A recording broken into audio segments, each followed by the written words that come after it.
Hello दोस्तों, मैं आपकी राधिका। आप सभी को मेरा वंदन अभिनंदन सादर प्रणाम। हर हर महादेव, जय श्री कृष्णा।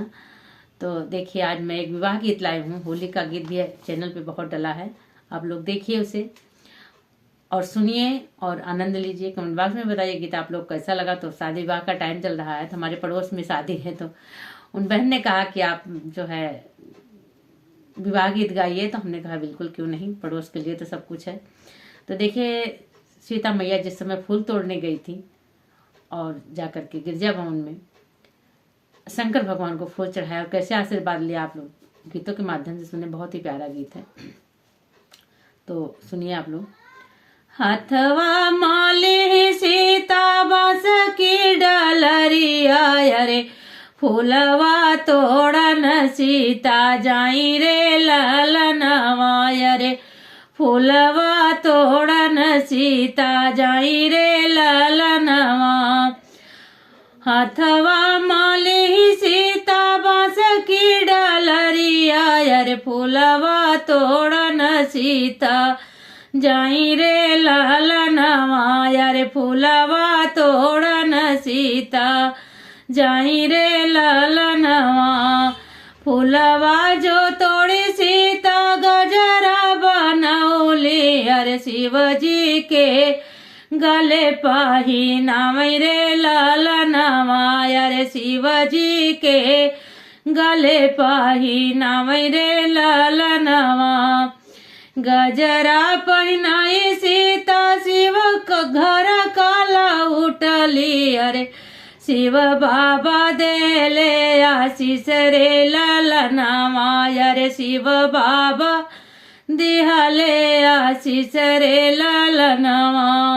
गजरा पहनाई सीता शिव का मनौली, अरे शिव बाबा देले आशीष रे ललनवा, अरे शिव बाबा दे आशीष रे ललनवा। जमुना मांगन तू मांग मोरी सीता, अरे ऊ है मांगन हम देव रे ललनवा, अरे ऊ है मांगन हम देव रे ललनवा। तो देखिए, शिव जी हमारे प्रसन्न हुए और सीता मैया को आशीर्वाद दिया और इतना उनको आशीर्वाद दिया कि जो चाहो वो मांग लो, मैं सब देने को तैयार हूँ। तो हमारे भोले बाबा बहुत जल्दी प्रसन्न होते हैं, बहुत जल्दी। जितना हम उनको मना लें उतनी जल्दी प्रसन्न हो जाते हैं। तो देखिए, सीता मैया क्या क्या मांग रही हैं शिव बाबा से, आप लोग सुनिए।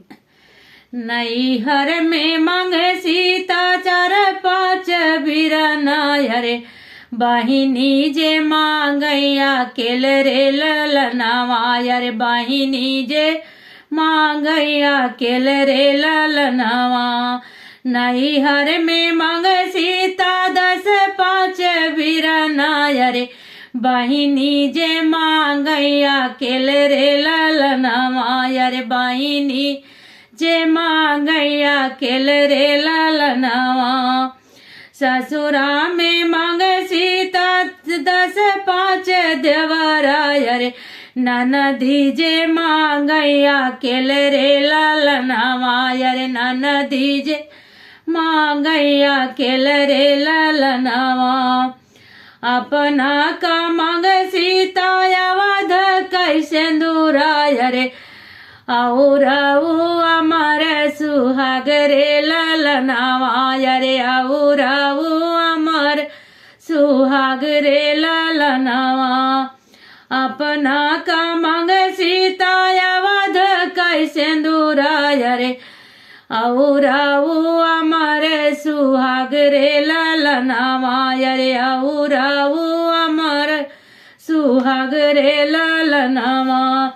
हथवा माली सीता बास की डलरिया, अरे फूलवा तोड़न सीता जाई रे ललनवा, अरे फूलवा तोड़न सीता जाई रे ललनवा।